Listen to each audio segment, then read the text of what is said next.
autour des mots compétences et approche par compétence. Lors de cette capsule, on va clarifier les termes compétences, approche par compétence et on va décrire les repères d'une compétence. Commençons par la définition de la compétence. Selon Jacques Tardif, une compétence est un savoir-agir complexe. Ça veut dire que le médecin compétent va pouvoir agir devant une situation authentique, contextualisée, donc complexe. Et ceci, il va pouvoir le faire en prenant appui sur la mobilisation et la combinaison efficace d'une variété de ressources internes et externes. Donc, il va pouvoir mobiliser des ressources. Il va les mobiliser puisque l'on a besoin devant cette situation authentique contextualisée. Et ces ressources, il va pouvoir les combiner d'une manière efficace, comme s'il va constituer donc un puzzle pour pouvoir donc avancer. Il va pouvoir combiner ces ressources à l'intérieur de cette famille de situations pour pouvoir résoudre un problème. C'est ça la définition de la compétence pour Jacques Tardif. L'approche par compétence ou la formation dans le cadre de l'approche par compétence correspond donc à une formation autour de situations authentiques contextualisées. C'est l'apprenant qui est au centre de cette formation et il sera accompagné par le formateur.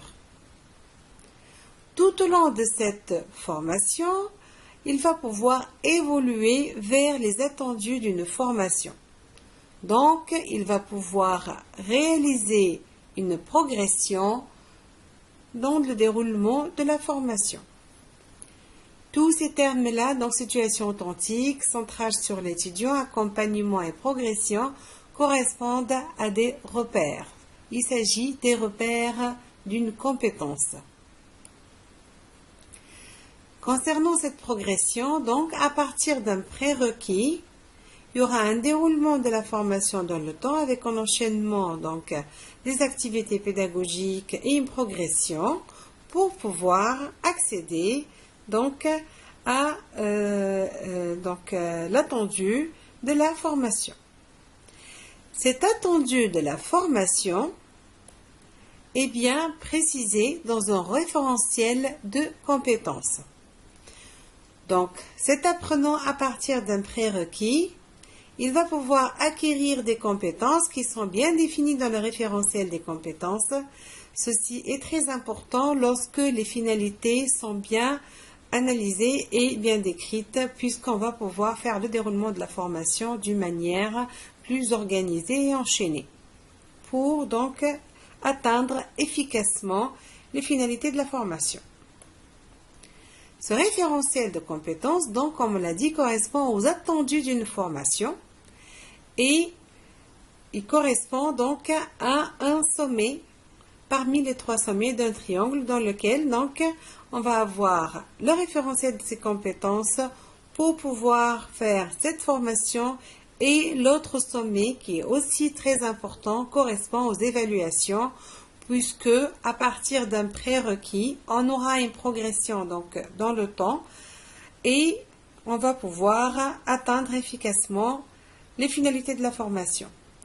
Donc il est très important lors du déroulement de la formation de faire des évaluations formatives pour que l'apprenant et le formateur sachent si l'apprenant il a bien acquis la formation et pour qu'il puisse progresser et au final bien sûr l'évaluation certificative. Donc l'évaluation c'est aussi un point très important et les trois sommets de ce triangle correspondent à des repères d'une compétence. Donc jusque-là, qu'est-ce qu'on a vu comme repère d'une compétence? Le centrage sur l'apprenant qui sera accompagné dans sa formation qui va donc se focaliser sur des situations authentiques contextualisées, et c'est grâce à ça qu'il va pouvoir progresser dans sa formation dans le temps pour donc arriver aux attendus de la formation qui sont bien décrits dans le référentiel de sa compétence. Et donc ceci pourra être donc évalué grâce à des évaluations formatives et puis une évaluation donc certificative. Donc ces points correspondent donc aux repères d'une compétence, et on a déjà donc insisté sur le fait que l'évaluation est un point important pour l'apprenant et pour le formateur. Et qui dit évaluation dit aussi auto-évaluation.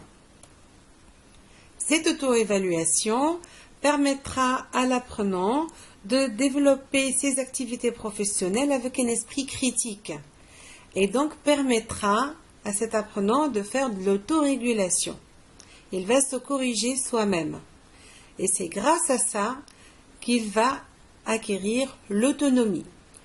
L'autonomie est très importante, c'est un repère de la compétence, et l'autonomie, on peut dire qu'elle correspond à la colonne vertébrale de l'approche par compétence.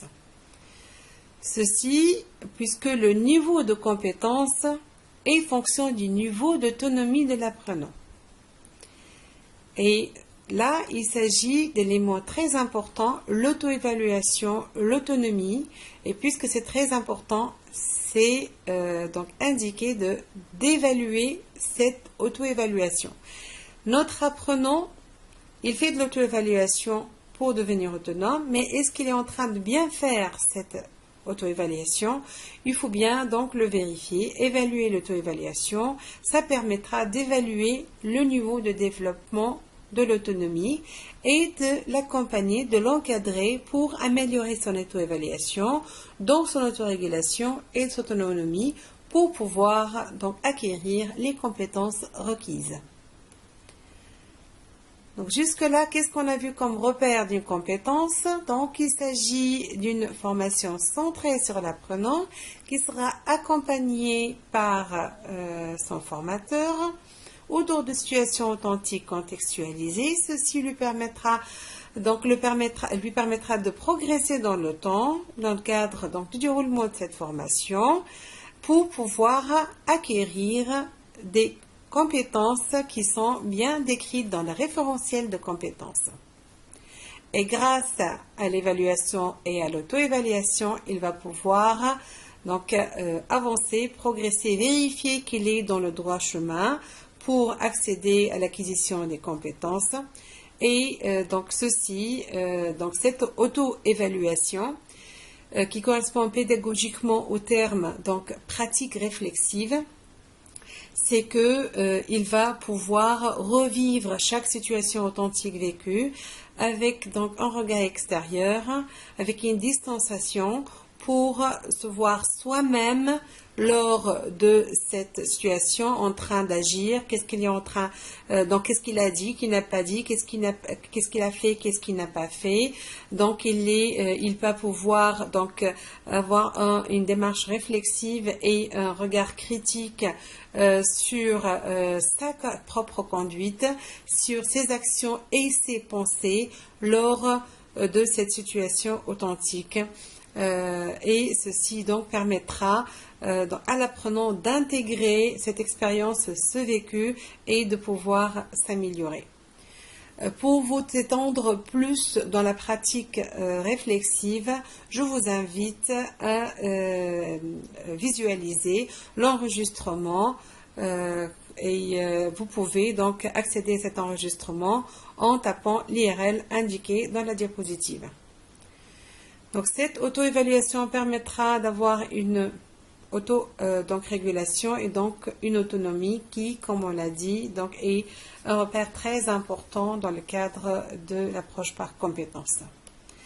Donc au final, il ne me restera que de conclure pour insister sur le fait que le développement de l'activité professionnelle doit se faire d'une manière que cette formation doit être centrée sur l'apprenant. C'est l'apprenant qui est l'acteur de sa propre formation. Il va construire ses propres connaissances et il faudra qu'il développe correctement un esprit critique et une démarche réflexive, et c'est cette pratique réflexive qui va lui permettre d'acquérir l'autonomie et donc les compétences requises. Merci pour votre écoute.